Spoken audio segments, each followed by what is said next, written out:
Hello बच्चों, कैसे हो आप। आज हम कक्षा 3 हिंदी की वर्कशीट हल करेंगे। उपविषय सर्दी आई। तो चलिए वर्कशीट हल करते हैं। प्रश्न 1, तुकांत शब्दों का उचित मिलान कीजिए। पहला सर्दी, सर्दी का मिलान करेंगे वर्दी से। ख आपके लिए किया गया है कपड़े, तगड़े से मिलान किया गया है। ग लाल, लाल का मिलान करेंगे चाल से। घ कांप, कांप का मिलान करेंगे हाफ से। ड घर, घर का मिलान करेंगे सर से। च जर्दी, जर्दी का मिलान करेंगे बेदर्दी से। चलिए आगे बढ़ते हैं। प्रश्न 2, एक वाक्य में उत्तर दीजिए। क मौसम मुख्यतः कितने प्रकार के होते हैं, उनके नाम लिखिए। तो इसका उत्तर लिखेंगे, मौसम मुख्यतः 3 प्रकार के होते हैं, सर्दी, गर्मी और बरसात। ख सर्दी लगने पर हम क्या क्या करते हैं। तो इसका उत्तर लिखेंगे, सर्दी लगने पर हम अदरक की चाय व गर्म पानी पीते हैं, विक्स लगाते हैं, भाप लेते हैं तथा गुनगुने तेल से हाथ पैरों की मालिश करते हैं। ग अंडे की जर्दी किसे कहते हैं। तो इसका उत्तर लिखेंगे, अंडे के पीले भाग को जर्दी कहते हैं। चलिए आगे बढ़ते हैं।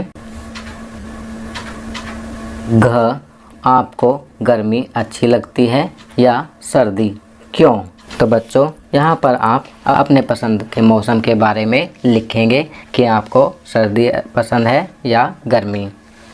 आपकी सुविधा के लिए मैं यहाँ लिख रहा हूँ, मुझे गर्मी अच्छी लगती है क्योंकि गर्मी में ठंडी ठंडी चीज़ें जैसे कुल्फ़ी, आइसक्रीम खाने को मिलती हैं, आम खाने को मिलता है तथा ठंडे ठंडे पानी से नहाना बहुत अच्छा लगता है। चलिए प्रश्न 3 करते हैं। दिए गए शब्दों को उनके अर्थों से मिलाइए। क लादे का मिलान करेंगे पहने से। ख बदन, बदन का मिलान करेंगे शरीर से। ग तगड़े, तगड़े का मिलान करेंगे मोटे से। घ सर, सर का मिलान करेंगे सिर से। ड़ जाड़ा, जाड़ा का मिलान करेंगे सर्दी से। चलिए आगे बढ़ते हैं। प्रश्न 4, ग्रीष्म ऋतु पर आप अपनी भाषा में 4 पंक्तियों की कविता लिखिए। तो बच्चों इसका उत्तर आप स्वयं लिखेंगे। आप अपनी भाषा में ग्रीष्म ऋतु पर 4 पंक्तियों की कोई कविता लिखेंगे। आपकी सुविधा के लिए मैं यहाँ पर लिख रहा हूँ, गर्मी आई, पंखे कूलर कुल्फ़ी लाई, सूरज दादा लगे भड़कने, धूप करारी लगी कड़कने, आमरस शरबत और ठंडाई, आइसक्रीम सबके मन भाई, बाहर जाना अब आफत है, घर के अंदर ही राहत है। चलिए आगे बढ़ते हैं। प्रश्न 5, डब्बे में दिए गए चित्रों में से सर्दी के कपड़ों पर गोला लगाइए। तो बच्चों यहाँ पर चित्र में दिए हुए सर्दी के कपड़ों पर आपको गोला लगाना है। तो देख सकते हैं यहाँ पर टोपी, टोपी पर गोला लगाएंगे। जैकेट, जैकेट पर गोला लगाएंगे। मफलर, मफलर पर गोला लगाएंगे। इस वाली जैकेट पर भी गोला लगाएंगे। और मोजे, इन मोजों पर भी गोला लगाएंगे। तो आपकी सुविधा के लिए मैंने इन कपड़ों में से सर्दी के कपड़ों पर गोला लगा दिया है ताकि आप भी आसानी से गोला लगा सकें। चलिए आगे बढ़ते हैं। अब यहाँ अध्यापकों के लिए निर्देश दिए गए हैं। छात्रों को प्रतिदिन सुलेख लिखने के लिए प्रेरित करें। कुछ पंक्तियाँ व शब्द उदाहरण के लिए अवश्य दीजिए। छात्र पाठ्यपुस्तक को पढ़ें व नए शब्दों का अभ्यास करें। तो बच्चों आपको प्रतिदिन सुलेख लिखना है, कुछ नए शब्दों का अभ्यास करना है। तो यह कार्य आप स्वयं करेंगे।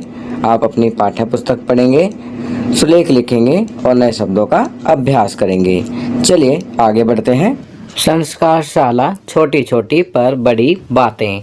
जीवन लंबा होने के बजाय महान होना चाहिए। डॉक्टर भीमराव अंबेडकर। तो बच्चों डॉक्टर भीमराव अंबेडकर जी ने कहा था, जीवन लंबा होने की बजाय महान होना चाहिए। खाना पीना घर में बना माँ की पसंद का खाना व उनकी पसंद का पेय पदार्थ पीना। गतिविधि काम वाले शब्दों का चार्ट बनाइए, जैसे खाना, पीना, खेलना, कूदना, तैरना आदि। तो आपको चार्ट बनाना है जिसमें काम वाले शब्द जैसे खाना, पीना, खेलना, कूदना, तैरना आदि चित्र के द्वारा आप दर्शाएंगे। खेल, भाई बहन के साथ सांप सीढ़ी का खेल। चलिए आगे बढ़ते हैं। दैनिक दिनचर्या, अपने माता पिता का अभिवादन करके अपने दिन की शुरुआत करें। अपने दांतों को दिन में 2 बार ब्रश करें। प्रतिदिन स्नान करें, खूब पानी पिएं और संतुलित आहार लें। अपने चेहरे को छूने से बचें और अपने हाथों को बार बार धोएं। अपना गृह कार्य समय पर पूरा करें। तो बच्चों, यहाँ पर कुछ अच्छी आदतें बताई गई हैं जो कि आप अपनी दैनिक दिनचर्या में शामिल करेंगे। चलिए आगे बढ़ते हैं।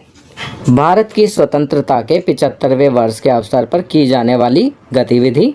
तो यहाँ पर जो गतिविधि दी गई है उसमें तिरंगे का महत्व बताइए। तो आपको तिरंगे के महत्व को बताना है, उसके ऊपर आप कुछ लाइनें लिख सकते हैं।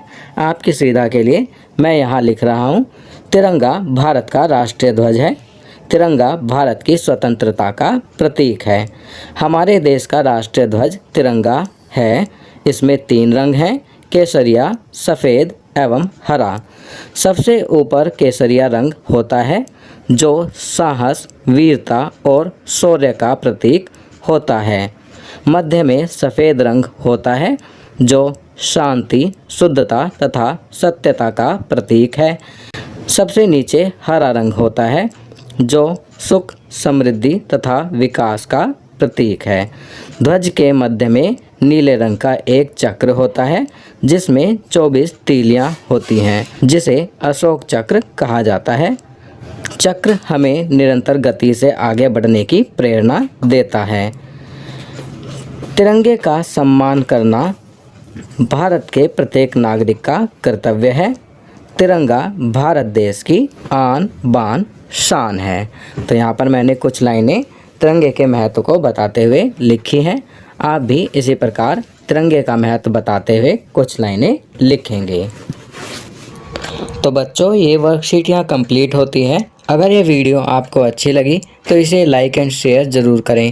अन्य विषयों पर बने हमारे लेटेस्ट वीडियोस को देखने के लिए चैनल को सब्सक्राइब करना ना भूलें और देखते रहिए हमारा channel knowledge kingdom. Thank you.